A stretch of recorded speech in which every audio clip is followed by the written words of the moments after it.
Alright guys, I just want to welcome you back. It's Josh. Welcome back to the garage. As you'll see, we don't have much left anymore in the poor Trans Am.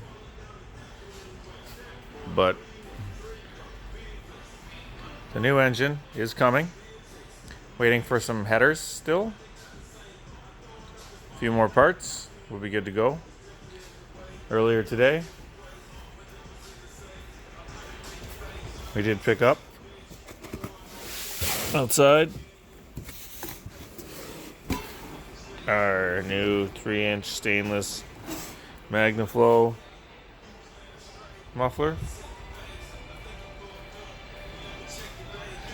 So we don't have too many parts left, and I'll keep you posted. Hopefully tomorrow or the next couple days we'll get this thing in.